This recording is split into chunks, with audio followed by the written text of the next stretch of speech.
Bienvenidos a una edición del Catecismo de la Iglesia Católica en su programa Esta es nuestra fe.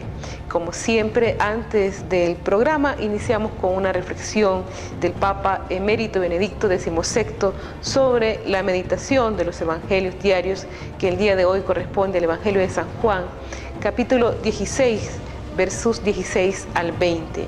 Nos dice el Papa en su reflexión que Jesús, cuando dirigiéndose a sus discípulos afirma: volveré a veros y se alegrará vuestro corazón y nadie os quitará vuestra alegría, son palabras que indican una propuesta rebosante de felicidad sin fin, del gozo de ser colmados por el amor divino para siempre. Así puede plantearse el futuro definitivo que nos espera a cada uno de nosotros en sentido pleno, porque orienta el proyecto de nuestras vidas hacia horizontes no limitados y pasajeros, sino amplios y profundos, que llevan a amar el mundo que tanto ha amado Dios, a dedicarse a su desarrollo, pero siempre con la libertad y el gozo que nacen de la fe y de la esperanza. Nos sigue diciendo el Papa que son horizontes que ayudan a no absolutizar la realidad terrena, sintiendo que Dios nos prepara un horizonte más grande, y a repetir con San Agustín: deseamos juntos la patria celeste, suspiramos por la patria celeste, sintámonos peregrinos aquí abajo. Queridos jóvenes, os invito a no olvidar esta perspectiva en vuestro proyecto de vida. Estamos llamados a la eternidad. Dios nos ha creado para estar con Él para siempre. Esto os ayudará a dar un sentido pleno a vuestras opciones y a dar calidad a vuestra existencia. Benedicto XVI, mensaje para la 25 Jornada Mundial de la Juventud en el 2010. Bien, después de esta reflexión vamos a tratar de profundizar un tema muy espiritual y muy cercano para nosotros, porque tenemos una profunda devoción a la Santísima Virgen María, y este mes de mayo dedicado a ella es bueno pues reflexionar un poco sobre el sentido de la espiritualidad mariana en cada una de nosotros, en cada persona, en nuestras vidas. Vamos a tratar de leer un poco la Constitución Dogmática sobre la Iglesia en el número 53 para como que nos dicen el magisterio de la Iglesia sobre la Santísima Virgen María.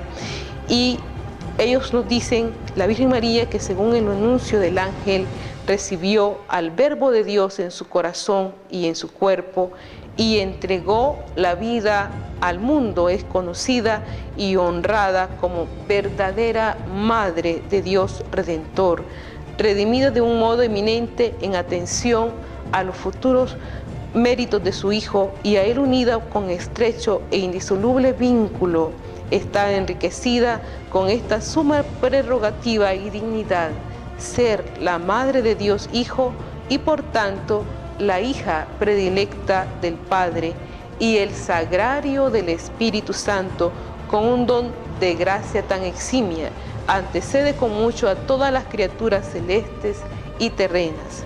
Al mismo tiempo, ella está unida en la estirpe de Adán con todos los hombres que han de ser salvados. Más aún, es verdaderamente madre de los miembros de Cristo, por haber cooperado con su amor a que naciesen en la Iglesia los fieles que son miembros de aquella cabeza, por lo que también es saludada como miembro sobreeminente y del todo singular de la Iglesia, su prototipo y modelo destacadísimo en la fe y caridad, y a quien la Iglesia Católica, enseñada por el Espíritu Santo, honra con filial afecto de piedad como Madre amantísima. Bien, el magisterio de la Iglesia nos va orientando lo que significa la figura de María para la Iglesia y también su papel en la obra de la redención. Pero veamos ahora un poco acerca de María en las apariciones marianas que nosotros vamos conociendo por la misma historia, algunas reconocidas por la Iglesia, y cuál puede ser su significado, cuál puede ser su trascendencia para nosotros en esta historia actual.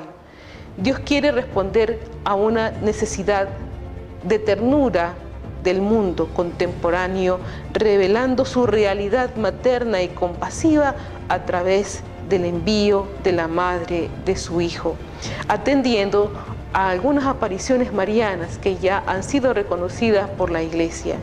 Y las apariciones tienen que ver con la identidad propia de María y la identidad de la Iglesia, pero más en profundidad revelan esa identidad de Dios.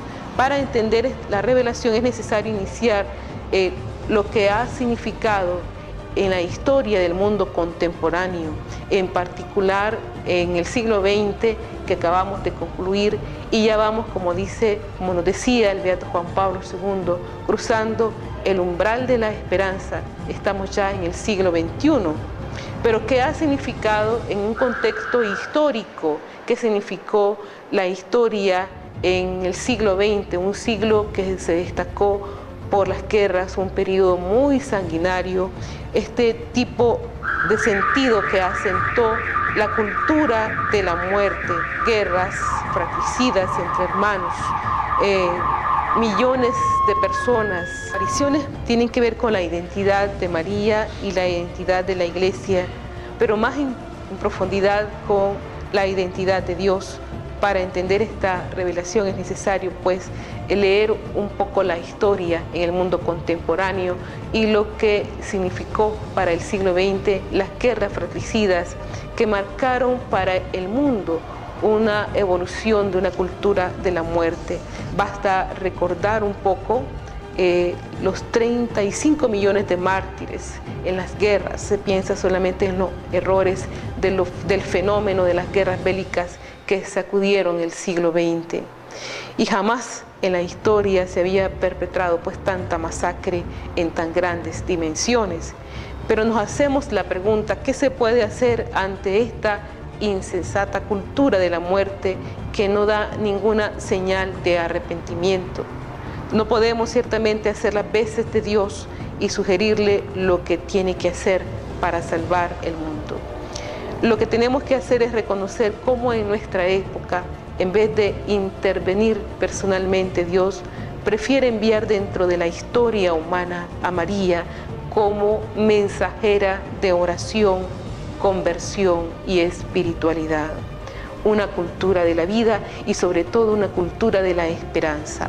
Se trata de una fuerte invitación para que las personas, los seres humanos, cambiemos de camino ante un futuro inminente y destructivo. Las mariofanías o apariciones de la Virgen conocen una evolución en este sentido, porque en ellas la Virgen pasa de las palabras al llanto y probablemente a sangrar. Es una manifestación del dolor que la madre siente ante la suerte de sus hijos. Es un grito de la madre que asume los tonos de la profecía para detener los pasos descabellados de gran parte del mundo y para mostrar en ella el rostro misericordioso de Dios del amor. ¿Cómo no contemplar a María llorando por sus hijos y llamándonos a la conversión, a la santidad? Examinando bien pues las apariciones marianas contemporáneas, nos vamos a dar cuenta fácilmente dos aspectos del rostro de Dios que son mediados por María: la feminidad, maternidad y la compasión, sufrimiento. Así pues, las apariciones marianas iluminan la persona de María en relación con la continuidad de los datos bíblicos. En las apariciones no interviene una persona del pasado, interviene una persona viva, luminosa y glorificada que se interesa por sus hijos y la suerte del mundo.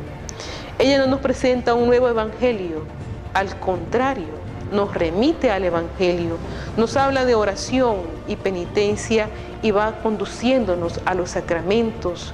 Cuando quiere establecer un culto, dice que quiere una capilla, y por ello María sigue siendo la sierva del Señor y a Él nos conduce. Cuando se habla de teología, ¿cuál es el papel de la Virgen? Cada 4 años tiene lugar este congreso sobre Mariología, o lo que es lo mismo, sobre la importancia de la Virgen dentro de la teología cristiana. Estudiantes y expertos en Mariología de todo el mundo participan en este congreso, desde investigadores hasta autoridades académicas. Este año unas 350 personas se han reunido en Roma para esta conferencia. El tema que se trata es la repercusión del Concilio Vaticano II en la Mariología, en una visión de conjunto. La teología no es solamente, europea o americana o africana, sino que se dan unas manifestaciones que son riqueza. O sea, este pluralismo es realmente riqueza del cristianismo. Pero por la repercusión internacional y la expectación que generan, las apariciones marianas tienen una especial importancia, sobre todo durante el proceso de discernimiento. El profesor Escudero asegura que en los últimos siglos las apariciones marianas han aumentado. Es un proceso que lleva mucho tiempo y está bien que sea así, porque la cosa requiere tiempo, se trata también de estudiar, evitar cualquier precipitación, y son unos momentos de gran significado de Iglesia. Sin embargo, la Virgen es un punto especialmente importante en la nueva evangelización y los estudiosos de Mariología lo saben bien. A través de estos estudios mariológicos queremos contribuir a extender la fe en la Iglesia y en el Evangelio. Benedicto XVI será el que clausure este congreso internacional desde sus residencias de verano en Castel Gandolfo. Acabamos de ver un video sobre un congreso de Mariología que se realizó en Roma, estando todavía el Papa Emérito Benedicto XVI, un congreso en el cual quieren destacar los teólogos cuál es el papel de la Virgen María. Entonces, en este sentido, se va haciendo una relectura de la Virgen María aún en los momentos actuales, en la historia.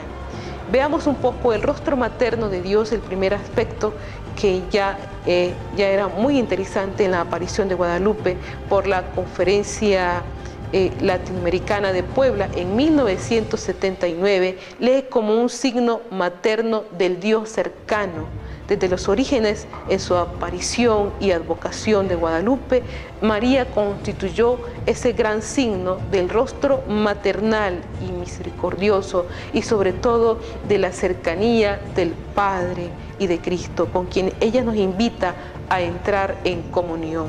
María fue también la voz que impulsó a la unión entre los hombres y los pueblos, dicen los obispos en la Conferencia de Puebla. Y en su condición de mujer acogedora y unificadora, María manifiesta este rostro femenino y materno de aquel que le ha enviado como su mensajera. Se trata de una presencia femenina que crea un ambiente familiar, la voluntad de acogida, de amor y sobre todo de respeto a la vida.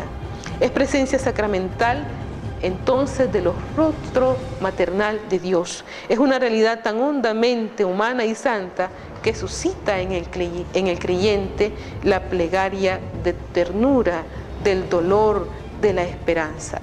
Esto también vale pues para las manifestaciones de María en las recientes apariciones. Y estas responden a la necesidad de ternura y de amor, de tal manera que irrumpa en los corazones que son como un fierro, como concreto duro, como esas estructuras arquitectónicas, y cambiarlos en corazones que operan la paz, la conversión, la santidad. Así pues, tenemos la figura de María, ese rostro maternal de Dios, que nos llama a la acogida, a la reflexión, que también es una figura que nos llama a la mediación, a la reconciliación, al perdón, a la paz. En particular es necesario pasar de la agresividad, de la violencia, del dolor, de la muerte, a la acogida, a la esperanza, a la vida, que se concretiza en esa figura de María. Somos ante todo una sociedad que quiere recuperar el valor de la acogida, probablemente porque siente que la vida puede ser muy dura si no se tiene relación con nosotros, ese estilo de comunión a la cual nosotros estamos llamados. Si nos encerramos en la soledad, si solo se abre para la competición agresiva e invasiva, si no se acepta al otro y si no se es en una palabra acogedor, las reflexiones llegan a ser una cultura colectiva, se asumen un rostro y se personifican un mito. Y María es en gran parte el gran emblema de esa capacidad de acogernos a todos. Recordemos cómo en el mensaje de Cuapa, María pide que le llamemos Madre de nosotros pecadores. En fin, nos acoge a todos. Por lo tanto, no podemos olvidar que si la glorificada Virgen aparece debido a ese beneplácito divino trinitario que continúa a enviar a la Madre y sierva del Señor en estos diferentes marcos históricos en la historia de la humanidad y eclesial. María en las apariciones manifiesta esa solicitud materna por el destino de la familia humana necesitada de conversión y de perdón. Nosotros vamos a notar en cada una de las apariciones marianas, de las cuales están más cercanas a nosotros, Fátima, Medjugorje, Cuapa, como en ella, marcadas de un contexto histórico y doloroso muchas veces para un pueblo determinado, ella nos llama constantemente a la conversión, a la santidad, y nos llama y nos está exhortando que volvamos a la vida, a esa comunión con Dios y sobre todo a la comunión con los hermanos. En ella nos revela pues las necesidades de los tiempos y las dimensiones salvíficas de la revelación. Se puede decir que nos conduce a un tipo de conducta orientada según la voluntad de Dios. Y en este sentido es que la Iglesia discierne la veracidad de las apariciones marianas en situaciones particulares y nos llama a la conversión y nos sacuden de la pereza y nos llaman a reavivar una vida más auténtica, más cristiana. No lo hace prescindiendo del ser enviada por Dios y así pues mostrar ese rostro materno de Dios que sobre todo podemos deducir la misericordia y el amor. Así pues, y ciertamente Dios, para revelar su ternura materna, encuentra en María la criatura más apta para revelarla. María, pues, es esa imagen del Padre, generador del Verbo en la eternidad, y en ella, mediante en ella, en el tiempo, según la humanidad. De aquí el paso hacia la ternura materna de Dios, de Israel, de Isaías 49:15, Oseas 11, del 1 al 8, que encuentra una manifestación y un signo humanamente comprensible en la Virgen de la ternura. Así pues, en las apariciones marianas se manifiesta preocupada por el destino de la humanidad. Quiere impedir una guerra para instaurar la paz. Si no se convierte, nos recuerda María en Cuapa, Nicaragua seguirá sufriendo, porque ella interviene en un momento muy doloroso. Por lo tanto, debemos acoger estas señales proféticas de la presencia de la Madre de Dios, consideradas como una real irrupción de la ternura materna, porque ella se preocupa de sus hijos en nuestra difícil existencia, con el fin de ayudarnos a releer y vivir el Evangelio sobre todo. La Virgen ha manifestado una profunda humanidad, delicadeza y participación en la suerte del mundo y en la historia de cada persona. Recordemos que parte del mensaje en Cuapa, María también está preocupada por la suerte de Bernardo. En un momento, en una situación que Bernardo está sufriendo mucho, María también interviene y le invita a rezar el Santo Rosario en familia, porque no solamente se preocupa de un colectivo, también se preocupa de la persona humana. Así pues, no falta en ella una sonrisa. Recordémosla cuando se le aparece a Bernadette, la moja con agua bendita. Sin embargo, predomina también la expresión del dolor, la tristeza, porque ella también está preocupada por la suerte del mundo si el mundo no se convierte.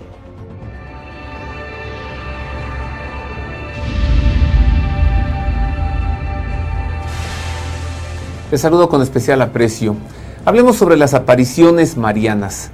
Mientras más cercanos estamos en el tiempo, mientras más nos acercamos a nuestros días, más recurrentes son las apariciones marianas. Parece que la Madre de Dios tiene la necesidad de entregarnos más mensajes.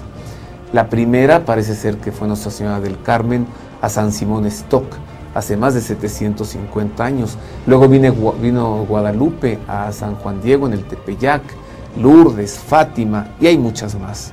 Conozcamos de este fenómeno que se llama en teología mariofanía o manifestación de María. Conozcamos pues de las apariciones marianas. Durante los últimos siglos, a partir del XVI, se han incrementado las apariciones marianas, teológicamente llamadas mariofanías en el cristianismo católico, pero de todas, solo se les considera como probables a tres: Guadalupe, ocurrida en México en diciembre de 1531, Lourdes, en Francia, del 11 de febrero al 16 de julio de 1858, y Fátima, en Portugal, del 13 de mayo al 13 de octubre de 1917.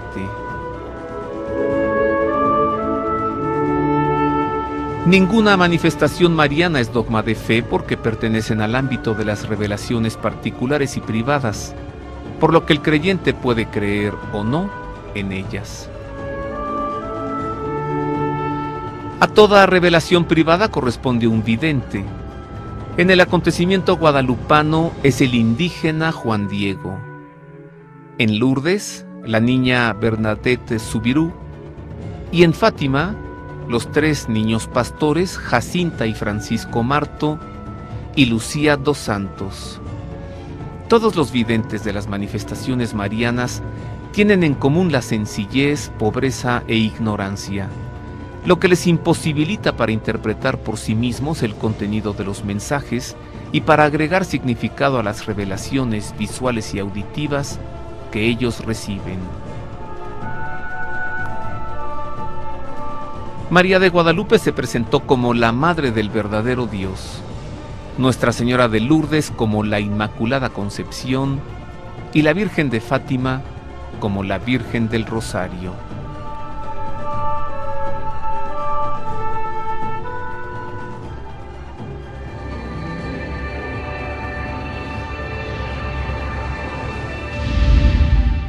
Jesús llora por los pecados y los males del mundo y nos invita a la conversión. Este mensaje tiene que estar en una permanente reflexión en cada familia cristiana. ¿A qué nos invita nuestra Madre del Cielo? No solamente a intentar en ella una piedad que solamente se quede en la oración o en la devoción. También nos está invitando a una piedad que pase de la oración a la acción, es decir, a manifestaciones concretas de perdón, a manifestaciones concretas de conversión. Pero mientras en las apariciones, en algunas se aparece afligida, llorosa y lanza a la vez invitaciones apremiantes y claro, mensajes, también habla de esperanza. Y en esto podemos ver en ella la sensibilidad por la suerte del mundo.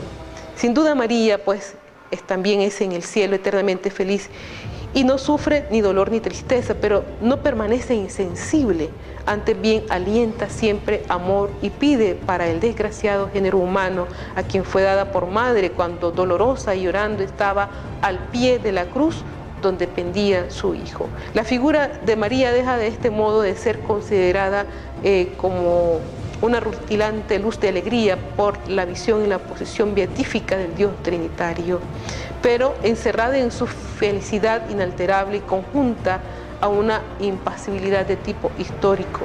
Al contrario, María transforma estas realidades dolorosas en alegría. Cada vez que ella se aparece, nos da un mensaje de alegría y de esperanza. María, además de feliz, muestra compasión para el género humano al cual ella fue entregada como madre.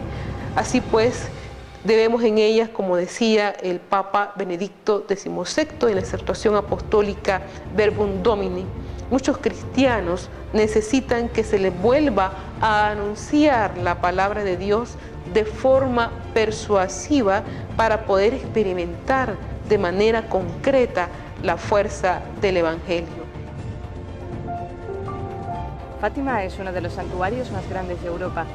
La historia de este lugar sigue viva 93 años después de las apariciones de la Virgen. Y es que los 3 secretos que la Virgen reveló a Jacinta, Francisco y Lucía son mucho más actuales de lo que los pastorcillos pudieron jamás imaginar. En el 13 de julio, al final de las apariciones, cuando preguntaron a los niños qué aconteció hoy, Lucía empezó a decir, no lo puedo contar todo, es un secreto. 2 de los 3 secretos fueron revelados en 1917, cuando aún tenían lugar las apariciones. Fueron una visión del infierno y la petición de la Virgen de consagrar el mundo a su corazón inmaculado para evitar una guerra peor que la que estaba teniendo lugar entonces. Y así fue, la Segunda Guerra Mundial llegó en 1939.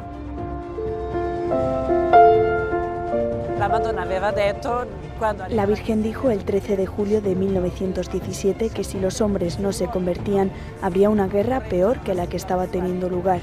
Pasaron 83 años antes de que se revelara el tercer secreto. Sor Lucía lo dejó redactado en 1941 y hasta el año 2000 estuvo guardado en un sobre en el archivo de la Congregación para la Doctrina de la Fe del Vaticano.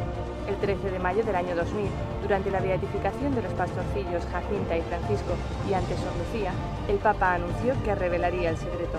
El tercer secreto hablaba de la visión de los mártires del siglo XX y de que el Papa estaba destinado a ser uno de ellos. Juan Pablo II lo relacionó con el atentado que sufrió en 1981 en la Plaza de San Pedro. En 1982, Juan Pablo II fue a Fátima para agradecer a la Virgen haber salido ileso del atentado. La bala que disparó a Liatka está... Y en las apariciones de la Virgen acaecidas en nuestros tiempos encontramos este anuncio persuasivo del Evangelio en sus exigencias de oración y conversión, de celebraciones eclesiales y de espiritualidad. Tales exigencias no se explican sin tener en cuenta el papel de la Virgen en la historia de la salvación. María es la sierva del Señor, siempre lista para ponerse manos a la obra, cumpliendo los deseos salvíficos del Dios Trinitario. Y así también se pone en esa voluntad de Dios.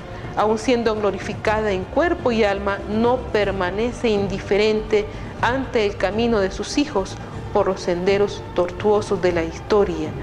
Las apariciones reconocidas por la Iglesia son por tanto como una epifanía de estas múltiples y eficaz diaconía materno-fraternal totalmente sostenida y guiada por Dios uno y trino como origen y meta suya en la totalidad de las Escrituras. Y así nos recuerda el Catecismo de la Iglesia Católica, el rol de las revelaciones privadas no es el de mejorar o completar la revelación definitiva de Cristo, sino la de ayudar a vivirla más plenamente en una cierta época de la historia. Catecismo de la Iglesia Católica número 67. Así pues, sobre los mensajes de las apariciones hay elementos comunes, como el llamado a la conversión, el llamado a la paz, el llamado a la oración, al rezo del Santo Rosario, el llamado a la penitencia. También hay la presencia de signos permanentes en las apariciones marianas ya reconocidas por la Iglesia. Y este hilo conductor de estos temas son en todas las apariciones que ha reconocido la Iglesia. Los mensajes de la Virgen son dulces, sencillos, alentadores, las palabras amorosas y solícitas para un hijo. Estos mensajes tienden a devolvernos la fe, a alentarnos a vivir la fe, la esperanza y la caridad. Y la espiritualidad a una humanidad moderna le devuelve el sentido de Dios a una humanidad alejada constantemente de Dios, que ha perdido los valores y se ha dejado envolver por el consumismo, el placer, lo transitorio, contra una vida solamente apoyada en los valores materiales, le ha devuelto el camino que conduce a lo sobrenatural. Así pues, nos dice en sus mensajes, nos manda, nos exhorta a hacernos más espirituales, menos egoístas y menos materialistas. En 1858, la Virgen se apareció en 18 ocasiones a Bernadette-Soubirous en Lourdes, un pequeño pueblo de los Pirineos franceses. Allí la Virgen María recordó la importancia de la oración, el rosario, la penitencia y la humildad. Además, recordó la misericordia de Dios con los pecadores y la importancia de cuidar bien a los enfermos. Las apariciones tuvieron lugar en la cueva de Massabielle, donde pronto se comenzó a construir un santuario. Es un lugar donde la Virgen ha elegido aparecer y hablar a los pastorcillos, a los pequeños, a los débiles, a personas sencillas. Ha dejado un mensaje para el mundo entero y eso los papas lo saben. Las apariciones fueron declaradas auténticas el 18 de enero de 1862, 4 años después de producirse. Lourdes es hoy una de las metas de peregrinos más importantes del mundo. Cada año visitan el santuario 6 millones de personas. Muchos consideran que su agua es milagrosa porque ha curado enfermos. Los médicos del santuario han reconocido 67 curaciones milagrosas de los más de 8.000 casos registrados.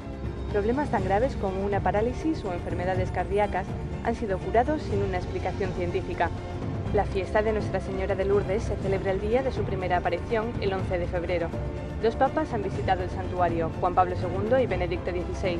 El primero viajó allí 2 veces, una en 1983 y otra en 2004, casi un año antes de morir. Benedicto XVI viajó a Lourdes en septiembre de 2008 con motivo del 150 aniversario de las apariciones de la Virgen a la joven Bernadette.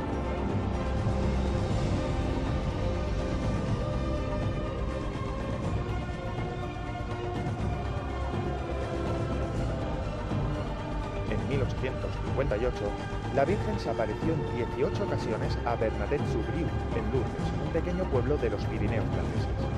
Las apariciones tuvieron lugar aquí, en la cueva de Massabielle, un lugar que cada año visitan 6 millones de peregrinos de todo el mundo para rezar a la Virgen y descubrir la imagen de la pequeña Bernadette. En mi opinión, lo importante no son solo las apariciones, sino que Bernadette no llegó a la conclusión inmediata de decir «he visto a la Madre de Dios». Fue algo de lo que se dio cuenta poco a poco. Bernadette, que en aquel entonces tenía 14 años, no fue la única que necesitó tiempo para reconocer que la señora era realmente la Virgen. La Iglesia tardó 4 años y la reconoció oficialmente en 1862, tras una larga y minuciosa investigación. Poco después de las apariciones, Bernadette fue a un convento en Nevers, en el norte de Francia. En aquellos tiempos era un viaje muy largo. Allí se quedó el resto de su vida. Jamás regresó a la ruta de las apariciones. Bernadette se hizo de la congregación de las Hermanas de la Caridad y vivió en el convento de Nevers hasta su muerte en el año 1879. Fueron 13 años muy dolorosos por su delicada salud. Bernadette, a pesar de las apariciones y de su débil salud, jamás buscó comodidades, porque la Virgen le había dicho, no te puedo prometer la felicidad en este mundo, pero sí en el otro.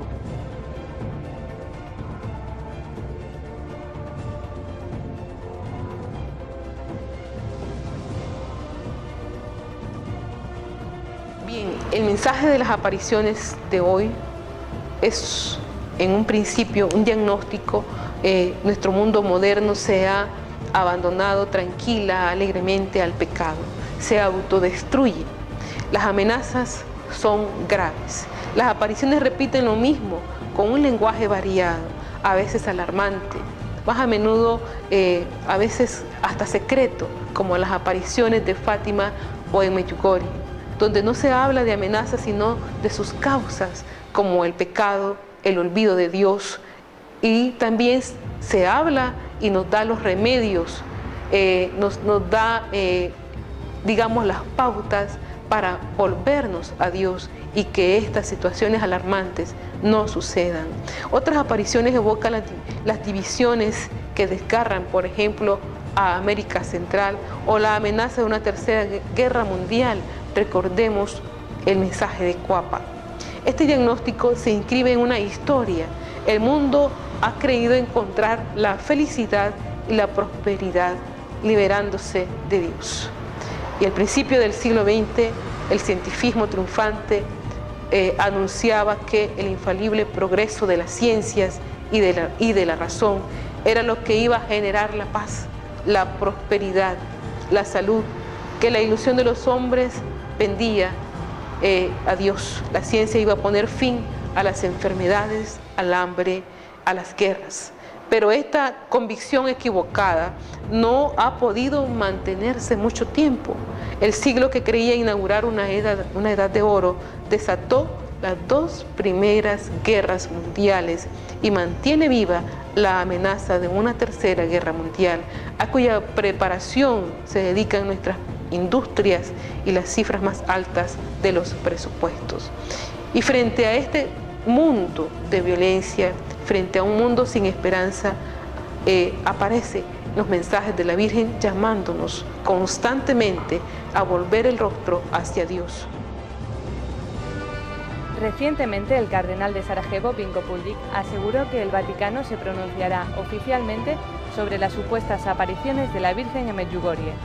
Se trata de un pueblo de unos 5.000 habitantes a pocos kilómetros de la capital de Bosnia, donde supuestamente la Virgen se aparece a 6 videntes desde el año 1981.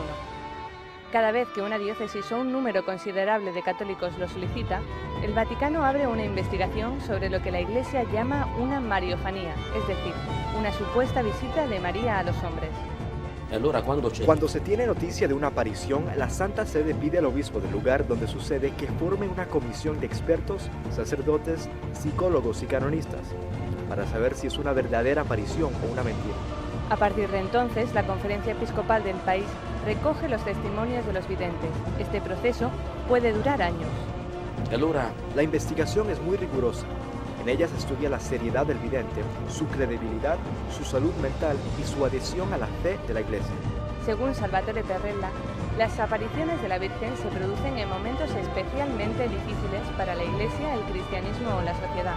Por ejemplo, las apariciones en Fátima, Portugal, tuvieron lugar durante la Primera Guerra Mundial. Sin embargo, todos los mensajes de la Virgen tienen un punto en común. Dios nos dice que somos junto a Él protagonistas de la historia. El hombre colabora con la providencia. Este es el sentido de las apariciones de la Virgen.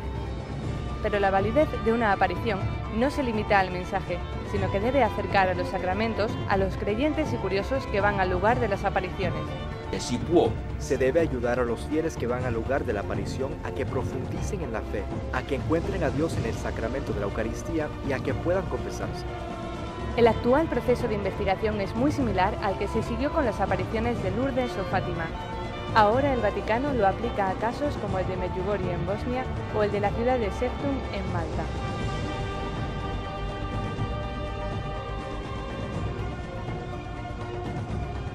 Jamás tantas personas habían estado subalimentadas ni habían tantos enfermos por sobrealimentación o lujos dañosos, toda suerte de drogas a menores. La raíz del mal es el pecado, es la ofensa a Dios, la destrucción de los hombres y los multiformes fracasos del amor que se han minado las familias.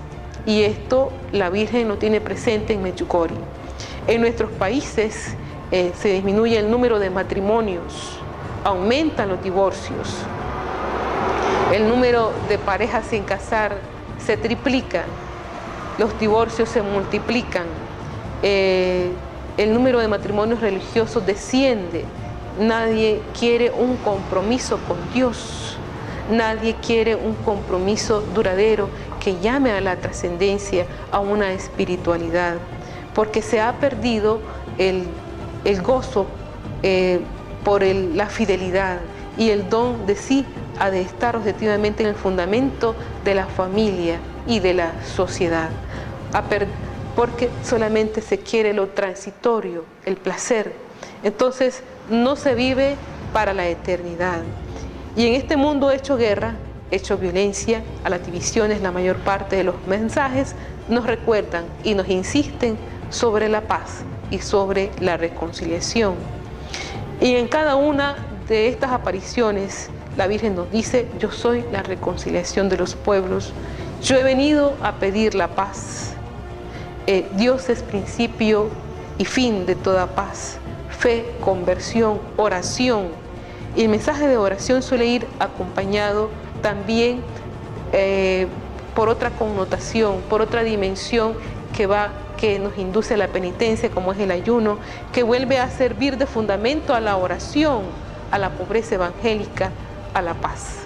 En pocas palabras, las apariciones actuales no son más que la constatación de que el mundo se halla en una situación muy grave y que no tiene otra salida que volver a Dios y a las palabras claves del Evangelio, es decir, nos remiten constantemente al Evangelio. Las apariciones nos recuerdan a la vez la trascendencia y la familiaridad de Dios, su cercanía, su presencia. Nos recuerdan en principio al Dios creador y nuestra condición de criaturas, que nosotros tendemos muchas veces a olvidar, porque la creación no es solamente un acto lejano por el que Dios habría precipitado el mundo a la existencia, sino un acto permanente en el cual Dios nos llama a la misma existencia, a todo lo que existe en cada instante. Y en esta condición de criatura no supone en absoluto esclavitud, porque lo propio del Creador es saber crear la autonomía y la libertad. La condición de criatura no es sujeción, porque Dios es Padre. Nos ha creado por amor y por el amor. Dios, al que nosotros hemos olvidado, se convierte así en una buena noticia. Y me parece que fue en el 85 lo de mejor y no en el 81. 81, bueno. Eran iguales, la misma palabra. Y no podía haberse copiado el vidente del lenguaje de Mejore al de Nicaragua. Máximo pues que el mensaje es igual, porque la misma madre la que hablaba. En otro idioma, lo único que usó fue el idioma diferente de cada país. Y lo dijo de una forma tan inteligible. Dijo también que no le gustaban los rezos muy deprisa. Le gustaban los rezos meditados. Que no quería templo, sino que quería los templos de las almas. Como dice San Pablo, recuerden que son templos vivos del Espíritu Santo. En aquel entonces, pues, yendo con el padre Salesiano, yo expuse el no de Mejori y el de Cuapa, para hacer una comparación y hacer ver que los mensajes eran iguales. La diferencia era el principio, el sentido el mismo, que no diferenciaban en nada. Y vuelvo a repetir, como era la misma madre, no iba a cambiar de idioma, porque ella nos ama a todos, como ha dicho ella en una ocasión después, llámenme, tú eres mi madre, la madre de nosotros pecadores. Claro que siempre como sacerdote, respetando las opiniones de la Iglesia. Vi asistiendo para hacer un seguimiento con la visita a Cuapa. Y esto pues fue aumentando y aumentando y aumentando, que hasta el día de hoy pues creo que ha mejorado, ha valorado, y con los diferentes párrocos y obispos que han estado, desde Pablo Vega, después Monseñor Bosco Vigo y a Bernardo Hombas, y ahora el nuevo obispo René Sócrates de San Diego. Y el párroco pues han variado también los párrocos. Y ahora pues este párroco hemos visto que ha promovido la devoción sin aumentarle ni quitarle. Y viendo cómo pues hasta la vez no ha hecho templo completamente, pero sí forma como la gente acampe en sombra. Y así que he ido no solamente para la fecha del 8 de mayo, he ido diferente. He ido con hermanos catecúmenos, he ido con diferentes personas, al menos mañana sale una peregrinación de aquí para Cuapa.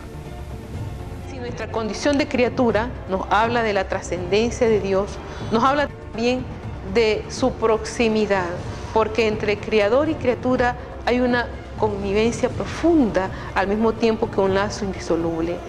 No olvidemos la familiaridad concreta que se caracterizó la relación con Dios desde Abraham, a los profetas, a María, a Francisco de Asís, a Teresita de Lisieux, a los videntes que nunca tienen de esa experiencia una visión atemorizadora o inquietante.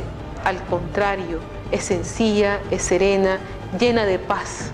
Para los videntes esa es la experiencia del Dios cercano, y en eso también la Iglesia examina la veracidad de las apariciones. ¿Qué tipo de experiencia espiritual tienen los videntes y los más cercanos, los que nosotros hemos conocido? Y sobre todo los frutos del Espíritu Santo, que nos hablan sobre todo de la alegría, de la paz, de la serenidad que produce esa relación cercana con Dios. En cuanto a María, criatura también hecha a imagen de Dios como nosotros, es la más bella imagen de Dios en la persona humana. Dios ha puesto a María cerca del Hijo de Dios para familiarizarle con los hombres. La pone cerca de los hombres para familiarizarnos con Dios. Ella es una presencia privilegiada de la misericordia de Dios entre los hombres. Por eso recibió al pie de la cruz su vocación de madre de los hombres. Escuchémosla repetirnos incansablemente lo que nosotros olvidamos leer en el Evangelio. Sí, la Virgen de la Encarnación recostada sobre el pesebre, la Virgen de Caná y la Virgen de las apariciones mismas, como decía también Santa Catalina Labouré. Ella continúa intercediendo por nosotros cerca de Cristo. No tienen vino, ha agotado sus recursos y la alegría para los que están hechos. Y continúa repitiéndonos como los servidores de Caná mientras señala a Cristo: haced lo que Él os diga. Bien, con esta reflexión terminamos este encuentro con ustedes en el Catecismo de la Iglesia Católica sobre las apariciones marianas y sobre su influencia en la espiritualidad cristiana. Hasta una próxima edición del Catecismo de la Iglesia Católica en su programa Esta es Nuestra Fe.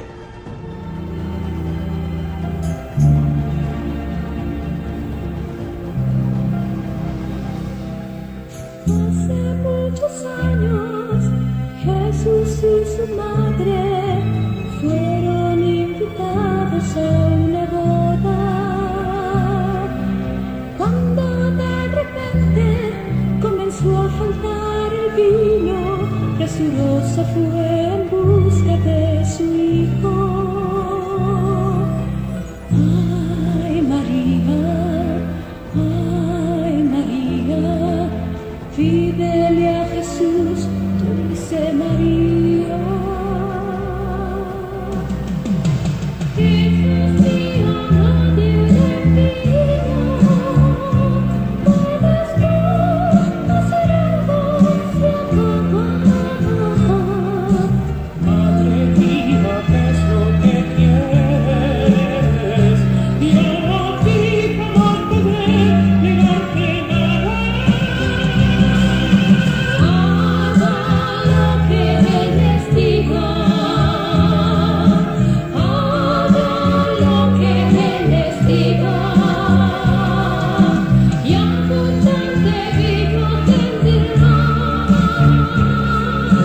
Hagan lo que Él les diga.